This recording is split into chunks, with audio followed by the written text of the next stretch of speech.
سلام آقا. بعد از سیخ و سنبه‌های اخیر عظما به کوسه و شیخ‌پری و بعد از روزه های زنجیره‌ای سید علی بافور در رابطه با نفوذ و این حرفا، حالا نوبت به جفتکای معکوس شیخ‌پری رسیده تا به بهونه روز مطبوعات یه تصفیه حساب اساسی با ولی فقیه و ورق پاره‌اش بکنه.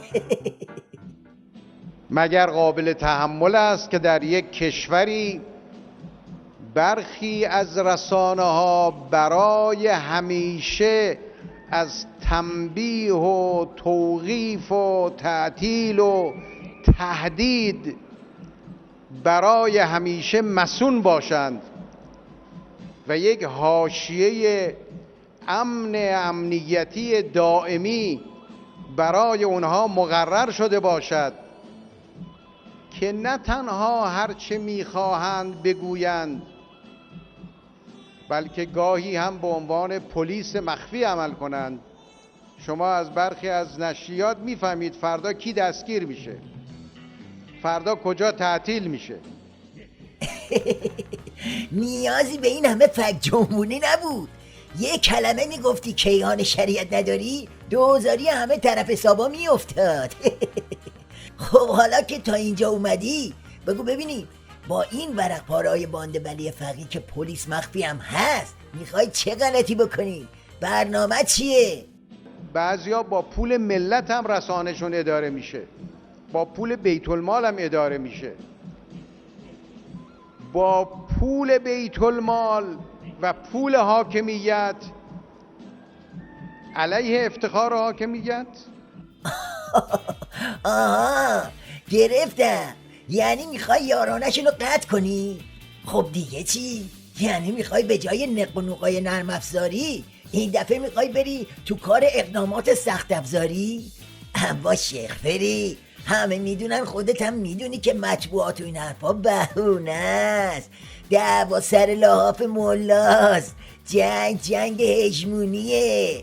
جای پیده کردن به این ورق پاره اون ورق پاره، یه راست برو سراغ اصل مطلب. دستگاه قضایی ما باید مأمن جامعه باشد. هر چیزی اشکال داشته باشه اگر نمک سالم باشه میشه جلوش رو گرفت، اما اگر یه وقتی نمک فاسد بشه خیلی کار سخت میشه. منظورت اینه که قوه قضاییه قرار بود نمک باشه ولی الان گندیده؟ یعنی وای به روزی که بگندد نمک ها. معلوم دستگیری 4 تا جوجه تبلیغاتی بعد جوری داده تو در آورده. اما اینم قبول نیست. الان دیگه وقتشه که از قوه قضاییه و این حرفا رد شی و یه راست یقه خود عظما رو بگیری. ما نیازمند هستیم به یک نظام، قانون، مقررات و یکسانی همه در برابر قانون. افتخار قانون اساسی ما اینه که میگه همه افراد حتی رهبری معظم نظام در برابر قانون یکسانند. بعد جوری ترمز بریدی شیخ‌پری؟ حواست نیست اینجوری چه بلایی سر ابو طیار نظام میاد؟ قضیه چیه؟ به قول اون یارو سرتشتک قاسمی عینت از همون. همه پای صندوق آرابیان، همه بتونند افراد مورد نظر خودشون را در لیست انتخاب شونده ها ببینن. گرفتم. همه این جلزه بلزا مقدمات پوزدنی تو انتخاباته ها.